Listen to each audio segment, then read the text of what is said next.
What is up, all? I started a new podcast entitled Rest in Noise, and it's with a good friend of mine whose name is Troy Barnett, who is a badass artist, and I've been going to shows with this dude for over 20 years now, and we've been expanding our tastes and ears to new sounds and interesting things for a long time now, and we decided to start a podcast as a way to vent how we feel about what we've been experiencing in the music scene. This podcast is a little rough around the edges for our first podcast. We hadn't really figured out the whole mic thing. We tried to use the mic on a phone, which we heard works really well, but it has its faults. And with episode 2, we think we got it all figured out. But episode 1 of Rest in Noise is definitely listenable, definitely interesting in my opinion, and definitely peep it out and let us know what you think. Once again, this is Rest in Noise, episode 1.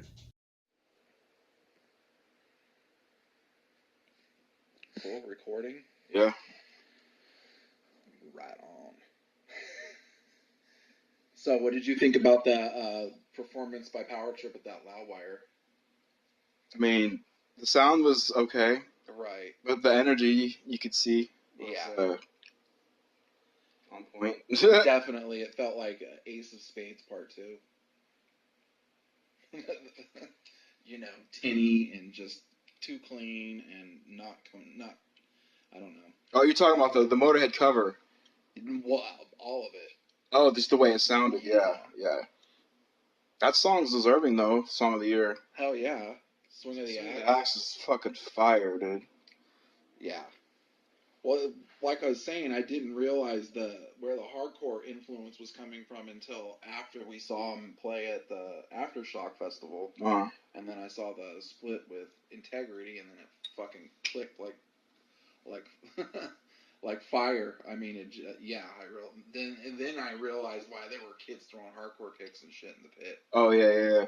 That was the only band we saw Aftershock. There was all the death metal shirts, all the crust band shirts, all the hardcore shirts. Yeah, it was like a sea of extreme metal shirts. And then you go over to, we didn't watch Five Finger Death Punch, but we walked near it, and there's like all the fucking dumbass meatheads and shit. Yeah, Five Finger Death Punch. I don't get it. Yeah, I don't get it, man. I think if we were like 15, maybe. But even then, we were like rocking Prong and Carcass. Yeah.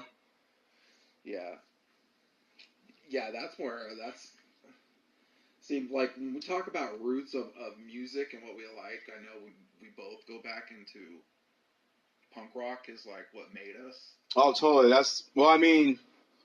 Honestly, we were into metal before we got into punk rock, But punk rock is where you learn the ethics of, okay, this is my lifestyle. No, totally. I fell in love with punk rock, and then I fell in love with hardcore, and then Hardcore can only take you so far, and then eventually you're in metal territory. You don't realize it's almost like you must relearn, Like with Hatebreed, you can kind of see that whole thing playing out with Hatebreed in a way. How they started out hardcore, and now they're definitely a metal act. Yeah.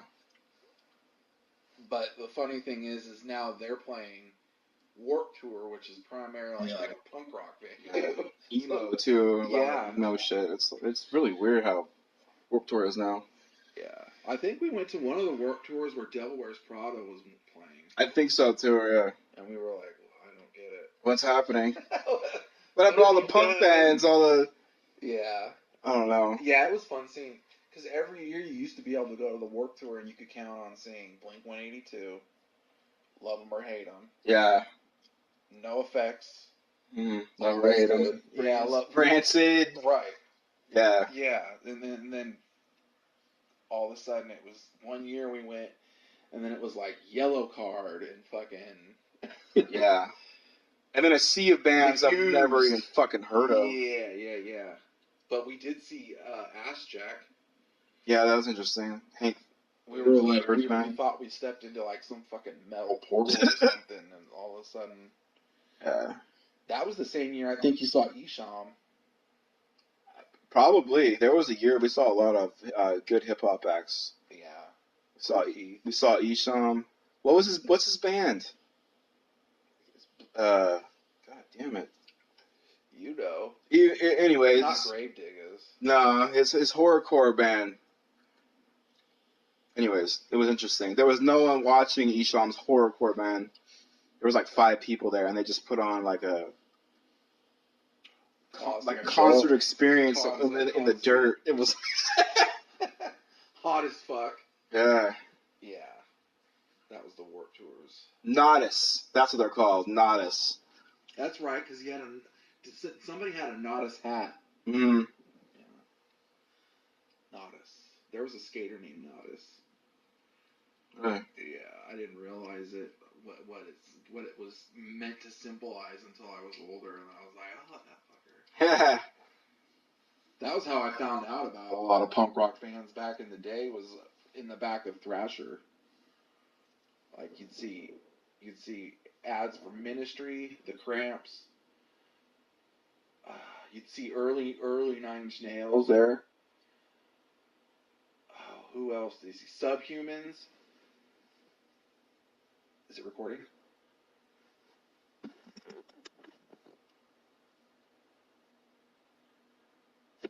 Yeah. So we'll keep going. Is it It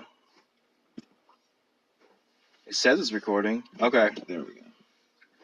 We went silent for a minute, so it got all wacky. Oh, okay. So, listening to Thrasher, or you look into Thrasher, and in the back you'd see Ministry,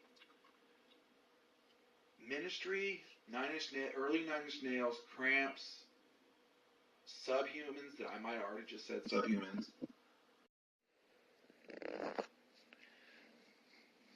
So Thrasher? Yeah.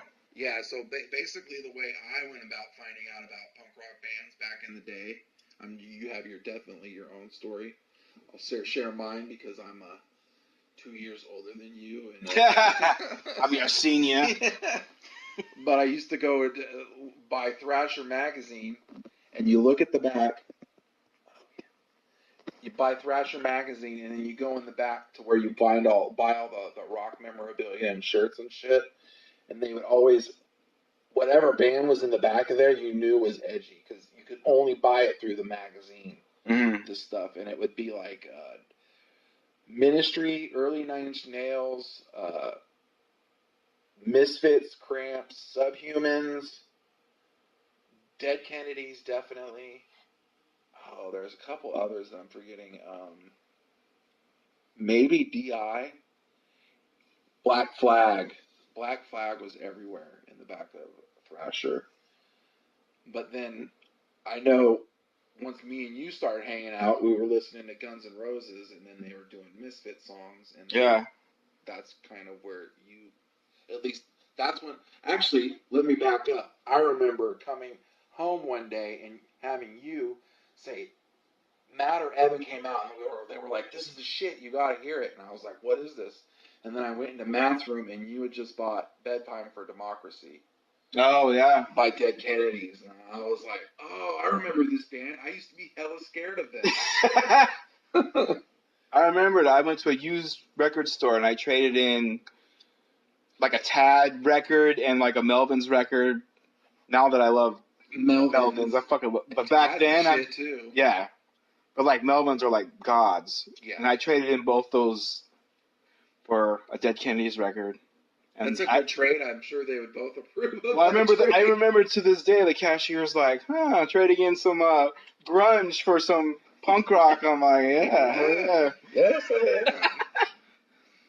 But that album to this day, like, that's what really got me excited about punk rock. Them and Circle Jerks. Circle Jerks. I remember you and Evan just going off, and I was like, what the fuck? And then I started listening to the Circle Jerks. Me, the way I heard all that stuff was on the Quad 106 at midnight. Yes, I used to stay up till midnight. Was it like Mondays or some shit? Right. Yeah. And that was cool back in the day because it was sort of like an extension of 120 minutes on MTV, and it was sort of like an extension of Thrasher too, where it was like people weren't like so divisive, I guess, in their musical taste. You know, it wasn't like I'm a punk rocker and I only listen to punk rock. It was like there's a million different things you could listen to. And I just lost my train of thought. but I guess these days, back then it was you could listen to because to get back on track, it was that record show we were listening or on radio late night. They'd play punk rock, they'd play industrial, and they'd play one other one, and I can't think of it. Basically anything edgy they'd play. Mm. You know what I mean? And so it was less about like we're punk rock, we're metal, we're blah blah blah, we're this, we're that. It was just like here's some fucking good music. Do with it what you will. That's the first time I heard Blue Suede Shoes, that punk rock version. Toy Dolls. Yeah. Well, there was Quad that did all the punk shit, and then there was also the metal show. Che Brooks and all them. And we used to see, that was weird because we'd see them at shows. Mm-hmm. I still remember him throwing a guy to the ground at the Focal Point show. That was hilarious. He's like not having any of his hardcore shit. Yeah. Focal Point was the shit. Focal Point was the shit. So let's talk. You want to talk about Aftershock a little bit? Yeah. So Power Trip. Power Trip is the best band on the whole fucking 2-day festival. The whole 2-day festival, they killed it. Yeah. Sound was fucking amazing.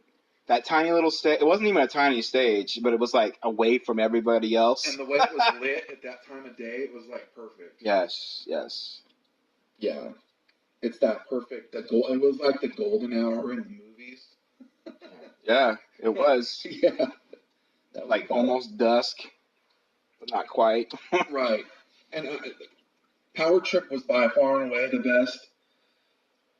9 Inch Nails shocked the shit out of me. I know we're talking about metal and punk rock, but 9 Inch Nails, it sounded like they had sort of been influenced by sludge a little bit, or at least by like the thicker sound that people are doing. They were playing some track I don't think I've ever heard. I'm like, this is sludgy as fuck, dude. Right. Their newer stuff, I just haven't invested much time in it. I don't really know, like...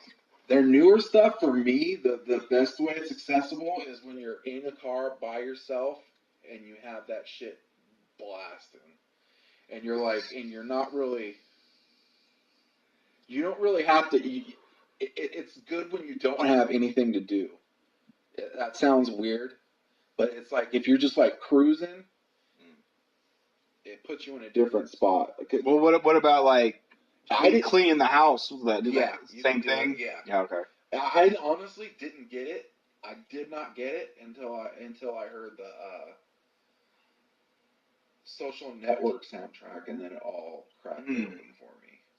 And then I realized, okay, he's trying to do something different. Like he's trying to almost do what he did for the dark shit for like feeling, if that makes sense. Like he's trying to invoke emotions in you.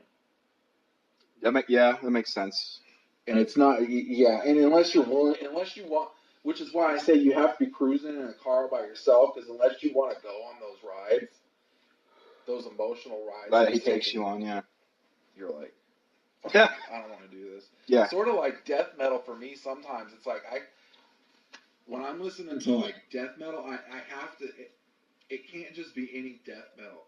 Like sometimes I'll get into the car and I'm stressed out, and sometimes I'll have the wrong death metal record on, like if it's Dying Fetus or something like that. I always love Dying Fetus, but I'm just using it as an example. Mm-hmm. You get in and you're just not feeling it. It'll put you into a space that just makes you want to fucking murder somebody. No, totally. Especially if it's not like clicking with your thought pattern, as weird as that sounds like. That's why I think that not only the new, but let's just say the new Undergang, because it's super catchy, and it's fucking hard as fuck, and dirty, and I don't know, it can't really put you in a bad mood. I don't think. No, You you're know what I right. mean? You know what I'm That's saying? why the that Undergang CD is the only CD I put on and left on for like that and that 16 CD. Oh yeah, the new 16 is a shit. 16 Which I did not appreciate until I saw them live in a tiny little club club. with the sound moving straight through your body. Oh, dude, it was such fire. It was so insane. I like how there were only 6 people in there and the whole band was like, okay, good, we can fucking go. And the lead singer was like, you still have to play one more song. He's like, these people are feeling it, so you gotta fucking do it. The whole 6 of them are feeling it. I love that shit, dude. Like I said, I saw Today Is the Day here in Sacramento, and the same fucking thing. Like 6 people showed up, and they just fucking like fuck it, put on a badass show for us, you know. Unsane too. Yeah, Put a badass show on for us too. Yeah, that Today Is the Day show. I saw him once, and that was amazing. We saw him on the Temple of the Morning Star tour. Yeah, dude. With Braun Taylor doing drums. Massive. Oh yeah. Davey Havoc in the audience. Oh yeah.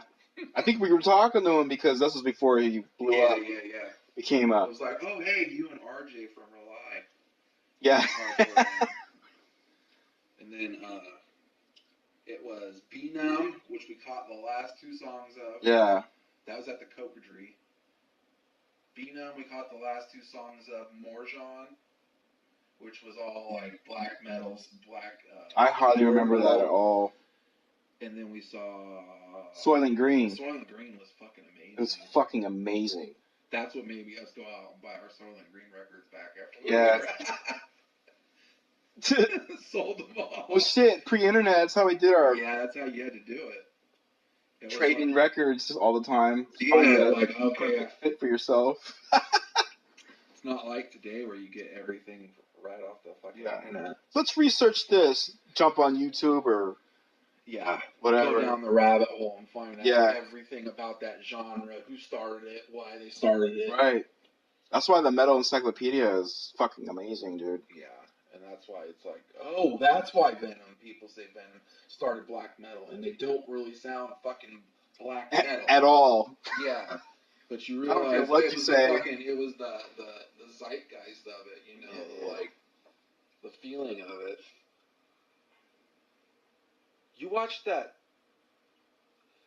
death metal documentary, I forget what it's called, where the guys, they talk about how death metal started, and then all of a sudden black metal basically grew out of a bunch of guys in Norway and in the Netherlands who wanted to play death metal, but they couldn't play it because it was too technical. So they just decided to play what they knew, and it was like you know what I mean? Yeah. And then just the guitars where it's less about the riff and more about the noise it's making in the background, you know? It's almost like a punk rock. A punk rock death metal. Of metal. Yeah. They couldn't play, and this is what we came up with. Well, it was always confusing to me as a young guy too. You know, you're into punk rock, and you think you're a punk rocker, and then you see fucking people come through, and they have like filth shit, you know, filth patches and nausea and phobia, and you're like, what the fuck is all this shit? I don't even know where to buy this, let alone where the fuck to hear it. That's that punk influence, man. That's the dirty shit. That's the good shit. I love, dude. Yeah. Phobia. Oh my god. That's what I've been noticing. Like, there's a dividing line. There's the technical death metal guys, and then there's like the filthy, dirty death metal guys. I mean, I like both. I like both too. But not so much that I like the dirtier shit a whole lot more. You know what I mean? Yeah. No, definitely. Yeah, as far as like, that's like the real shit. You know what I mean? Yeah. It's like I love Dying Fetus, but Dying Fetus they are death metal, but there's something to it that they lack. They lack. I guess if you listen to early Dying Fetus, you get it. They've definitely got more of a hardcore edge now. I can hear that. Yeah. You know, they're more of yeah. I know. I definitely know what you're saying. Yeah. That's why all my CDs are like Cannibal Corpse and Mortician. Fuck yeah, dude. That's a band I'm like. Mortician is the shit. Mortician is the shit. Oh, Oh, that's what we were talking about. Like, yeah, like, oh yeah, we've already found this. Like, where's all the Death Doom? I'm like, shit. Bam, bam. There's a bunch of shit with this. And whereas when I first bought that Mortician CD, I was like, "Ooh, this is good." Okay, I'm sick of it. Well, now it's like it just goes and goes and goes. Yeah, I just remember I haven't listened to them in a long time, but I remember how fucking heavy and dark they are, like pitch fucking black. I just picture like a graveyard at night with no lights, trying to stumble through a graveyard. That's fucking terrifying. Where there's not a street light anywhere, and you're just like shit. That's terrifying, and being dropped in the well, not now, but back in the day, the fucking submarine thing at Disneyland at night. Oh yeah, that shit. No, I've been on it. I know what you're talking about. It looks freaky as fuck, especially from the top of the water because there's all this stuff moving in it. Somebody just dropped you in there at night. Fuck you, dude. Like, ah! Get me the fuck out of here! I feel something touching my foot. Yeah. Yeah. That's funny how Melvins love Disney. Yeah. I totally get it though. I like how they use it to fuck it up. Get all twisted and shit. Exactly. Well, if you look at old Disney, it is twisted. It doesn't need, Oh, hell yeah. Yeah. That's why, yeah. All the witches from the early fucking Disney movies. Maleficent, yeah. That one from the Maleficent one where she has the horn. Yeah. Is that Sleeping Beauty? Sleeping Beauty. Shit's fucking wicked, bro. Sleeping Beauty. I forgot about that one until I used to put that on to go to sleep. That and the Black Cauldron. The Black Cauldron, I guess, is a story from way back in the day. It's like a medieval tale or some shit. Oh, really? That's one I missed. We never watched that when I was a kid. I don't know. I have it on VHS if you guys ever want. No, I'm just like I think I found out about it through you like years later. Tim Burton fuck is on it. Did he really? What the Tim fuck? Burton, he drew characters for that movie. And then after that, that's when he decided he didn't want to work for Disney and did Frankenweenie. Frankenweenie was good. Frankenweenie's amazing. Yeah. Yeah, that's interesting too. I mean, the whole, what was I going to say? I don't know. Tim Burton really never got, well, I guess he did. When I think of Tim Burton music, I think of Danny Elfman. Yeah. Which they just said Danny Elfman is, he did something. I forget what he did. Like some other movie besides with Tim Burton? Is that what you're trying to say? Yeah, but he did it, and it had, shit. He did it, and it was like, most of his stuff sounds like cartoony. This one was not cartoony. It was like trying to be anti that. Oh, wow. Yeah. He's interesting. His impersonation of like John Williams or? Yeah. Yeah. Basically. I don't know how that would sound, honestly. So what do you have in your CD player right now? Come on, bro. I don't fuck with CD players. I know. It's on your phone. I was testing. Ah, shit, man. I'm constantly researching and changing shit up. The new Undergang? I didn't know there was a new Undergang out. Yeah, it's the one that Misanthropology. Is that the one? That's not the one I have. Yeah, that's the one you have. Oh, is it? Yeah, that's the love one. That fucker. Yeah, that's what I'm saying, bro. Yeah, that thing's like candy. Yeah. And then, yeah, yeah. But I mean, there's a handful of records that I haven't fucking set down at all. Like that Neck Rot Blood Offerings. fucking can't get enough of it. It's been months and I still can't get enough of it. Like I told you, I think that record has to be listened to on wax to truly. Yeah. That's, yeah. To truly. Like, I totally get the whole vinyl thing. Stoner Doom, it has to be listened to on vinyl to be appreciated fully. I agree. CD just lacks, and digital just lacks that. That's kind of why I'm stoked I found that Black Sabbath 4, and it's like used to shot to shit, because then you get like the cracks in the pop. It adds like an atmosphere to it. Yeah, totally. Yeah, it's like a seance. I love that shit. Well, the new Power Trip is amazing. I fucking can't get enough of that. Listen to it constantly all year. Swing of the Axe. Swing of the Axe. I always go, I'll listen to the record and then I'll go back and listen to Swing of the Axe 3 times and I'll listen to it again. I love that track, but it's the title track for me. It just reminds me of like Ministry. That intro, yeah. I see what you're saying. The new Undergang, fucking amazing.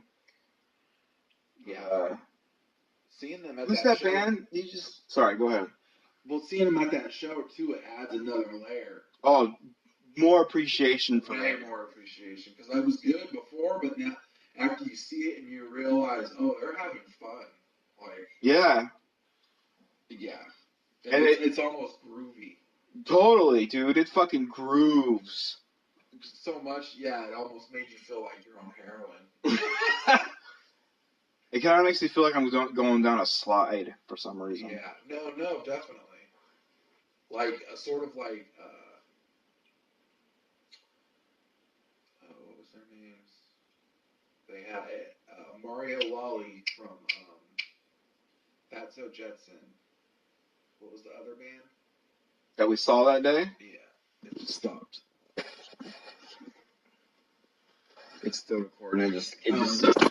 I don't hear anything right now. Okay. Not Mario Lawley. Mario Lawley from. What's that? That weird band we saw with the really good bassist at 16. I don't know. That was 16. 16 was great. But the first band. The second band. Why am I not thinking? It's like a mellow name. Yawning Man. Yawning Man. Oh, okay. Shit. Why did I forget that? Well, yeah, no, Yawning Man was the shit. That was like... No, that was really interesting. Because, like, they had that he looked Native American. Yeah. And then he was just playing, like, basically, like, almost shoegazer riffs. Yeah. You know, and then it definitely reminded me of, like, a stripped-down Pelican. Oh, for sure, yeah. Crescendo. Mm-hmm. And how good Mario Lawley was. That one day, dude, that guy is gonna be like considered one of the greats. And it's weird that we get to see him play in front of like nobody. Yeah, I love that though. Yeah, I mean, I feel bad for the bands because they're not getting paid shit or however it works. Right. I don't know how it works. But great for us because no one showed up. We got the whole club to ourselves. Yeah. Well, even like at the Obsessed show, there was like it was like half full for Fatso Jetson. Mm-hmm. Yeah. And then you see like, I mean, I've seen an entire arena get excited for Mario Lawley to come on stage and play with Brant Bjork. Oh, really? Yeah. Because shit. Yeah, they get him over there. Wow. Yeah, so that's why I was like, it seemed weird, but I was telling that door guy, I'm like, this guy's a big fucking deal. I don't know if you know. Maybe in Europe or something, you know. Yeah. Here they're like, huh? Yeah. Because Mario Lawley, he's the guy that had the generators for the generator scene in the desert. Mm-hmm. That's what you're telling me, yeah. Yeah, they were his generators. But their set, dude, took me like, I felt like I was on drugs. Yeah. It really like takes you on a ride. Yeah. And that was weird too because it didn't have, I mean, it was heavy at times, but it didn't have to be heavy the whole time to achieve that. It was just like, it puts you almost like in like a seance, not a seance. Trance? Yeah, trance. I couldn't think of the word. Yeah, you're like, leaning almost, falling back. Yeah. Yeah, it was insane how much of effect it had on you. Yeah, and you can see it like with other people too. They were just sort of like, ooh. Yeah. Swaying back and forth. Yeah, what was the deal with that show? That show was not attended because there was the Noise Fest going on. Yeah. Big Business was headlining Noise Fest. Like the next day, or Yeah. I think it was that day too. And they were talking all about it on NPR. They never Oh, mentioned really? Big Business. They talked about like the noise shit. That some of that stuff's annoying. Some of it's good. Yeah, I don't know much about that scene. I like Big Business though. Yeah, but you dipped your feet into the noise stuff for a while. No, for sure. But like, I looked at the list, and I'm like, I know like 3 bands out of the 50. So Yeah. I think We don't have a power pop phase anymore. Power Pop. Yeah. Enon's good. Yeah, I like Enon. High Society is a good record. Yeah, that intro track sounds like Black Sabbath to me for some reason. And what else is another power pop thing that, like, Starlight Mints? Yeah, they're still around, dude. Yeah, there's who else? It's weird you mentioned Enon because they played at Blue Lamp like 2 years ago, just out of nowhere. I'm just like, what the fuck? I had to work. There's no way I could have made it, but it probably would have been a very interesting show. Very interesting. Who else is in our power pop phase? Your band, I love them too. Heroin is so passe. Jawbone. Fucking. What's his name? They're from Oregon.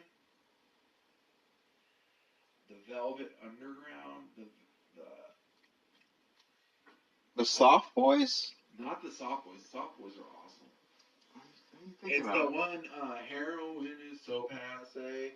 The Dandy Warhols. Dandy Warhols. Yeah. Yeah. That record's the shit. I can't. The one with the denim jacket on the cover. That all the their shit's bomb, dude. Yeah. They get a little weird, man. I'm just like, come on, man. Yeah. Just make a fucking pop track for me, and they just want to fuck around, you know? Yeah. Which I get, but at the same time, it's like. Yeah. Well, it's good. It's good we're talking about this on the podcast, not breaking the third wall. We're talking about the podcast. Yeah. But it's good that we're doing this on the podcast because it kind of gives our audience an understanding of where we come from. Right. At music in general. Like, metal is our passion. Metal is where we're at, but we love all music. So it's when we sit here and talk about the music we love, we're talking about one strain of it. You know what I mean? But I think, yeah, metal is our passion, so that's why we're choosing to do this podcast on metal. And every type, every subgenre of metal you could possibly think of is what we're into. We're totally fucking music nerds. Fucking straight up. Right. Like, I want to learn more about that. I want to learn classical, fucking pop, what the fuck ever, dude. Yeah. I'll listen to shit I don't like just to learn about it. Right, just to learn about it. Country, I'm like, yeah. I'll listen to Trace Adkins and want to fucking throw my radio off the fucking... At least you know who that fucker is, though. Right. You know what I mean? Yeah. But, I mean, so to our audience, if we say something that pisses you off or something that's wrong, please correct us. We would love to know, to get your opinion as well. I think it's something that we're definitely wanting to interact with our audience, and I think that this format is probably the best way to do that right now. Free balling, exactly. So if there's something the audience would like to hear about, or us talk about, or a new band you've heard of, definitely drop us a line or send an email to troybarnett77 at gmail.com. That's TROYBARNETT 77 at gmail.com, or to JGCSOUND at gmail.com. That's JGC Yeah. Sound Yeah. at gmail.com.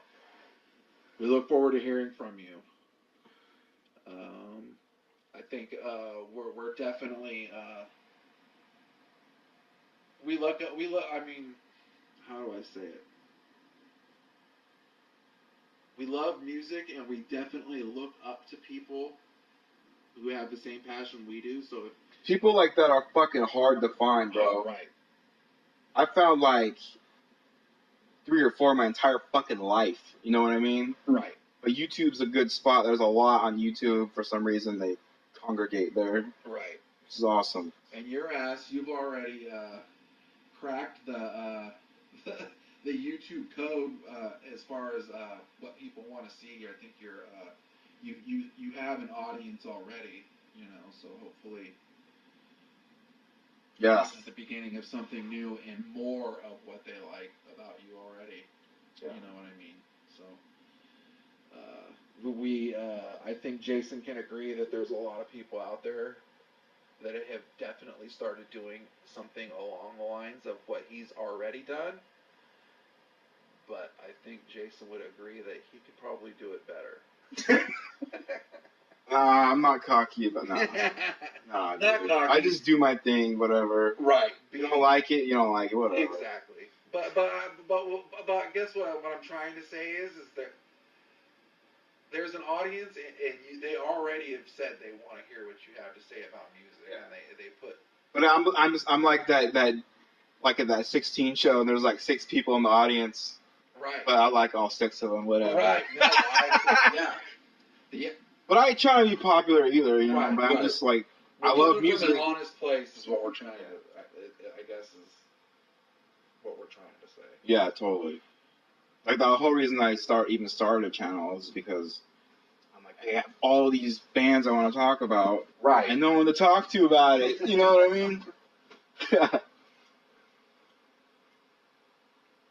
But yeah, we're gonna try to do this once a week, just to throw it up there, see if you guys want to hear more. Yeah. It's a easy process. We're just shooting the shit, and you know. As we move forward, our production will probably get better, as with anything. But right now, we're just chomping at the bit to get something out there. Yeah, I'm sure it'll get tighter and everything else too. We're just like, get it out there, get it started. Right. You know? No, completely agree. Top 5 things you're listening to right now. I think we kind of asked you already that earlier, but the Power Trip, Nightmare Logic, Undergang, Misanthropology. I always worry about fucking that name up. And then Necrot, Blood Offerings. And there's more. But I'm drawing blanks right now. I'll pick up with my 5 right now. Always listening to Black Sabbath, which is an easy, stupid one, but hey man. I've been listening to it's not an album, I'm just going to tell you what I listen to. Yob, Y-O-B, they have a live performance at St. Vitus in New York that I keep going back to. They do one of the, I think it's Clearing a Path to Ascension. I don't know what the name of the song is, but it's the main song that whole album sort of wraps around, the one where it goes, so it reminds me of Pelican at times. But yeah, Yob, I really like Yob. It seems like they get a lot of respect from musicians. I saw Tab wearing a Yob shirt. Sleep, always listening to Sleep. I've definitely, again, that's another one where I'm listening to on YouTube, a live performance. They perform, I think it's the first time they get together. It's just fun watching Matt Pike look excited about playing. It's weird. He looks like a kid when he's on stage with them. Undergang, again, what's the name? Misanthropology. Sorry. I had the new album and I didn't even know it. But yeah, I listened to that. And then 16's, I forget the name of the new album. It's all on Relapse. It has a face with it, and there's like moths flying out of it. Yeah, I can't miss it. Yeah. It's a good record. Fucking amazing. It's like a mother in my heart. Yeah. And the last one, have you thought about another CD you want No. The last one is Grave Bomb. Oh yeah, that new Grave Bomb. That's badass. Tell them why, Troy. Tell them. Yeah. Sheer Terror. Yeah. Anytime we get a chance to talk about Sheer Terror or Blood for Blood, we'll never pass it up.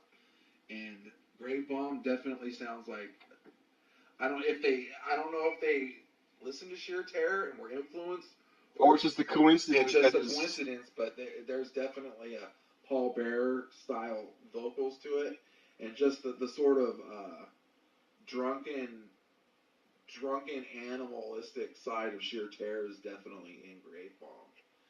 Yeah, it's definitely not hardcore, but there are times where you're like, wow, this would be a good breakdown into hardcore. No, totally. Yeah. There's a street quality to it too. That yes, I really like. That's a good way of putting it. Yeah, I love and I've never fucking heard of them before until like 2 days. Like you found, where the fuck did you find them? It popped up when I was looking into I forget which band, but Necrot, a bunch of Oakland bands popped up when I popped that. Are they from Oakland? I think they might be. New Thrush. Okay. And Grief. Oh, and I've been listening to Grief. Have you ever heard Grief? I've heard Grief. Grief's fucking amazing. Grief's the shit, yeah. It'd be a great band to see in a tiny little club where no one shows up. Yeah. Hopefully, I'm keeping my fingers crossed for a New Thrush Grief show here pretty soon. That would be amazing. Yeah, we missed New Thrush that one time, and I will never do that again. Laziness. That was me living in Auburn. I mean, me living, an hour, and you living an hour out of Sacramento, where all the shows happen. Yeah. That became a problem. But one thing I know, a couple of bands I'd at least like to mention, because we're from Sacramento and we saw them play recently, was Battle Hag. Yeah, Battle Hag was interesting. Battle Hag. Yeah. I mean, at first I was ready for, I don't know what I was ready for, but they got up and they fucking tore it the fuck up. I mean, it was definitely I'm not saying they sound like Primitive Man, but they have times where they're as heavy as just like. Right. Super dirty, doomy sludge. Right. And then, and they were heavy as fuck and good at their instruments too. And another one was that we saw that night. That was what this was specifically at the I Hate God show, which was fucking amazing. Was Tom Hanks. Too. Oh yeah, Tom Hanks, the Power Violence band. Yeah, fucking amazing. Yeah, they're good. They're really good. They're a fun band to see too. Yeah. And the guitarist and the vocalist, the vocalist and guitarist, he does all the sound at those shows. He's the sound guy. Yeah, that makes those shows sound badass. Yeah, he knows what the fuck he's doing apparently. Yeah. Battle Hag was just the shit. Necrot was the shit. Necrot. Need to see the Necrot again and Tell them what we're going to see. We're going to see Pig Destroyer with Despise You, Necrot, and Call of the Void at the Oakland Opera House. It should be amazing. That's going to be. Tickets are only $15 too, dude. That ain't bad. And we've never seen a Scott Hole project before. Nope. So that's going to be amazing. They've never come to Sacramento. If they did, it must have been a house show or something. Agoraphobic Nosebleed once. I have the flyer for it. They played at a pizza place in Davis. Wow. Yeah. That would have been interesting as fuck. Yeah. And I've talked to several people who've said they've done meth with Scott Hole. Really? Yeah. Wow. I won't mention any names here, but you know one of them, and he has a kid now. Wow. Okay. Yeah. No, but And I don't condone drug use by any means, but it definitely makes for interesting music sometimes. No. Yeah. When it comes, As we're hitting vape pens the whole night, for the rest of doing this interview. That's another thing we should talk about. Let's just say one of us is smoking cannabis right now, because one of us has a job. I would never. I'm smoking out of an Aspire, smoking from an Aspire battery in a just your general wax tank, and then I have sour diesel in this, and then I've also been partaking of some of the herb that JGCSOUND's brother has also been growing. That kid grows the fire. My brother's a farmer, big time. Fuck yeah. Well, I mean, what else are you gonna do in California? if you have the balls. Yeah, why not? Yeah. Yeah, but I ain't hating it at all. yeah. So also, if you want to hit us up and ask us questions about strains or anything like that, or not where to get anything. I'm not saying that we aren't selling anything here, but we definitely love marijuana and love to talk about it. So please drop us a line that way too. And if you're looking for any marijuana-inspired hardcore or metal out there right now, we're probably getting close to ending this, but we'll talk about it really quick. Is Connoisseur? Have you heard Connoisseur? I have. Yeah. They're interesting. They are interesting. I haven't really formed an opinion on them yet. I haven't either. It's sort of like I got a taste, but I haven't gone back and spent it's like some time. Cannabis Corpse Light to me. I could hear that. And I'm not saying. No, it's not a diss at all. Right. I love Cannabis Corpse. Cannabis Corpse is awesome, yeah. The new album, I think, is a little too clean. It definitely is. It doesn't have that heaviness that the old shit has. It doesn't have the Cannibal Corpse muddiness. Yeah, there we go. Yeah. But tell them about your art, dude. You're a dope-ass artist, dude. Thank you. You have fucking oil paintings and drawings and... Yeah, that's another thing.